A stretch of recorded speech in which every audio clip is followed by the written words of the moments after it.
We hope we pray for better days.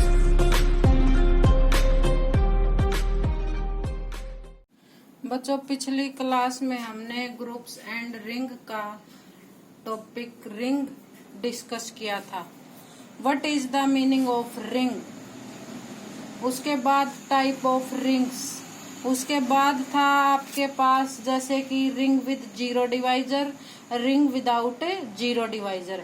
ये definition हमने with example discuss की थी और आज हम इससे नेक्स्ट डेफिनेशन यानी इंटीग्रल डोमेन डिस्कस करेंगे। What is the meaning of integral domain? A ring R is said to be integral domain. जो आपके पास सेट आर है यानी नॉट ए रिंग, उसको आप इंटीग्रल डोमेन कब कहोगे? फर्स्ट कंडीशन है आपके पास आर हैव यूनिटी एलिमेंट, यानी जो आपके पास सेट आर है, रिंग है, उसमें यूनिट एलिमेंट होना चाहिए।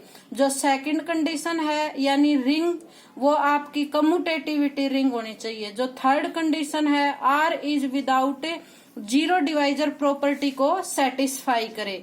जो भी आपका नॉन एम्प्टी सेट आर है, सबसे पहले वो आपका रिंग होना चाहिए और रिंग के बाद यूनिट यानी उसमें वन भी होना चाहिए। और सेकंड कंडीशन कम्यूटेटिविटी रिंग की कंडीशन को सेटिस्फाई करे। और थर्ड जो है R is without zero divisor property को सेटिस्फाई करे। अगर ये कंडीशन जो आपकी है विद रिंग के साथ थ्री कंडीशन, तो अगर सेटिस्फाई करता है जो भी आपका गिवन सेट है, तो उस सेट को आप क्या कहोगे? Integral domain. जैसे एक एग्जांपल आपने लिया set of integer. Set of integer में जैसे एलिमेंट होते हैं 0 +-1 +-2 एंड सो ऑन। इसमें हम पहले डिस्कस कर चुके हैं कि जो सेट ऑफ इंटीजर है वो आपका क्या है? रिंग। रिंग के साथ आर हैव यूनिट एलिमेंट, यानी सेट में आपके पास वन भी है।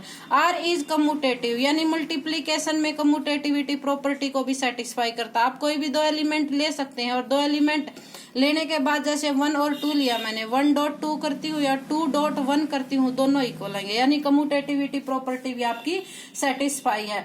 थर्ड प्रॉपर्टी रिंग के साथ इसमें क्या है कि without zero divisor. Without zero divisor property आपके पास क्या थी कि टू एलिमेंट की जब आप मल्टीप्लीकेशन करोगे तो वो जीरो के इक्वल तभी आएगा अगर उसमें से या फर्स्ट एलिमेंट जीरो या सेकंड, दोनों में से एक एलिमेंट जीरो होना चाहिए।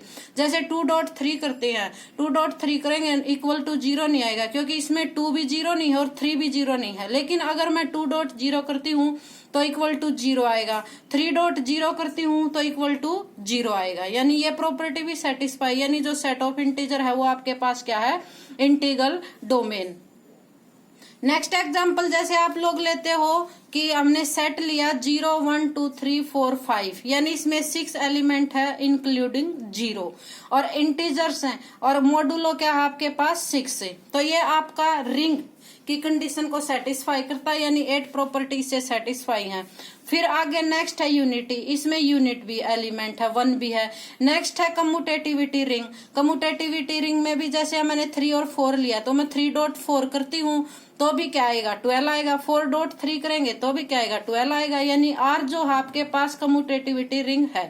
थर्ड प्रॉपर्टी क्या है? Without zero divisor. Without zero divisor property क्या थी कि दो एलिमेंट की अगर आप मल्टीप्लीकेशन यानी डॉट प्रोडक्ट करते हो तो इक्वल टू जीरो तब भी आएगा, या तो उसमें फर्स्ट एलिमेंट जीरो हो या इसमें सेकंड एलिमेंट जीरो हो। लेकिन 2.3 यानी 2 × 3 और मॉडुलो 6 जब हमने किया तो इक्वल टू जीरो आया, क्योंकि 2 × 3 6 और 6 से डिवाइड करेंगे तो रिमाइंडर जीरो आता है मॉडुलो की प्रॉपर्टी के अकॉर्डिंग। लेकिन यहाँ 2 भी जीरो नहीं है और 3 भी जीरो नहीं है, लेकिन जो डॉट प्रोडक्ट है वो इक्वल टू जीरो है, यानी जो आपने ये एग्जाम्पल लिया ये क्या है? Not an integral domain. Next जो आपकी प्रॉपर्टी है वो आपकी है डिवीजन रिंग। डिवीजन रिंग और स्क्यू फील्ड। जो आपके पास एक सेट है आर कौन सा सेट है? Ring. Is set to be division ring. उसको हम डिवीजन रिंग कब डिफाइन करेंगे?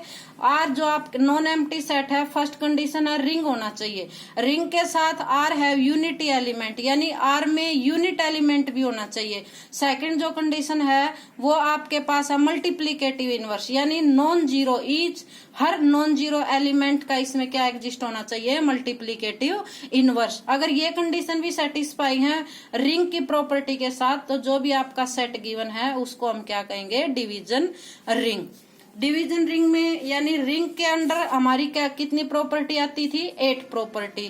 8 प्रॉपर्टी में 5 प्रॉपर्टी तो एडिशन की थी और आपकी 2 property under multiplication, closure property और एसोसिएटिव प्रॉपर्टी, और लास्ट प्रॉपर्टी थी आपकी डिस्ट्रीब्यूटिव लॉ। ये तो आपकी होती है रिंग की प्रॉपर्टी। उसके साथ 2 और एक्स्ट्रा प्रॉपर्टी है, अगर ये भी सेटिस्फाई हैं तो जो भी आपका नॉन एम्प्टी सेट है उसको हम क्या कहेंगे, डिवीजन रिंग। इन प्रॉपर्टी के अकॉर्डिंग इस डेफिनेशन को आप ऐसे भी डिफाइन कर सकते हो, a set R is said to be division ring if first जो है आर जो है with respect to the binary operation addition, आपके पास अबिलियन ग्रुप होना चाहिए, यानी जो ऑपरेशन एडिशन है उसके साथ जो भी हमारा सेट है अबिलियन ग्रुप। अबिलियन ग्रुप में क्या था, 5 प्रॉपर्टी। 5 प्रॉपर्टी यानी एडिशन में closure, associative, existence of identity, existence of inverse और कम्यूटेटिव। सेकंड जो आपकी कंडीशन है आर जो है with respect to the binary operation multiplication, इसमें आपके पास क्या होना चाहिए, ग्रुप होना चाहिए, यानी मल्टीप्लीकेशन के अंडर 4 प्रॉपर्टी को सेटिस्फाई करे। First property closure, second property associative, third property under multiplication identity, fourth property under multiplication inverse. 4 property इसके अंदर आएंगी। उसके बाद जो नेक्स्ट प्रॉपर्टी है एडिशन और विद मल्टीप्लीकेशन, कौन सी प्रॉपर्टी, डिस्ट्रीब्यूटिव लॉ, अगर इसको भी सेटिस्फाई करेगा, a dot b plus c equal to a b plus a c, a plus b dot c equal to a c plus b c. यानी division ring की definition को आप first इस तरह से भी डिफाइन कर सकते हो और आप इस तरह से भी उसको डिफाइन कर सकते हो। दोनों तरह से हम डिवीजन रिंग की डेफिनेशन को डिफाइन कर सकते हैं। यानी डिवीजन रिंग किस सेट को कहोगे, जो भी आपके पास सेट है रिंग, एक तो रिंग होना चाहिए और रिंग के साथ यूनिटी को भी एग्जिस्ट करे और ईच नॉन जीरो एलिमेंट के मल्टीप्लीकेटिव इनवर्स की भी कंडीशन को सेटिस्फाई करता है, तो वो आपका जो नॉन एम्प्टी सेट है उसको आप लोग कहोगे division ring. The set is called division ring. ये हमारा टॉपिक यहाँ कंप्लीट होता है। इससे नेक्स्ट क्लास में हम नेक्स्ट टॉपिक डिस्कस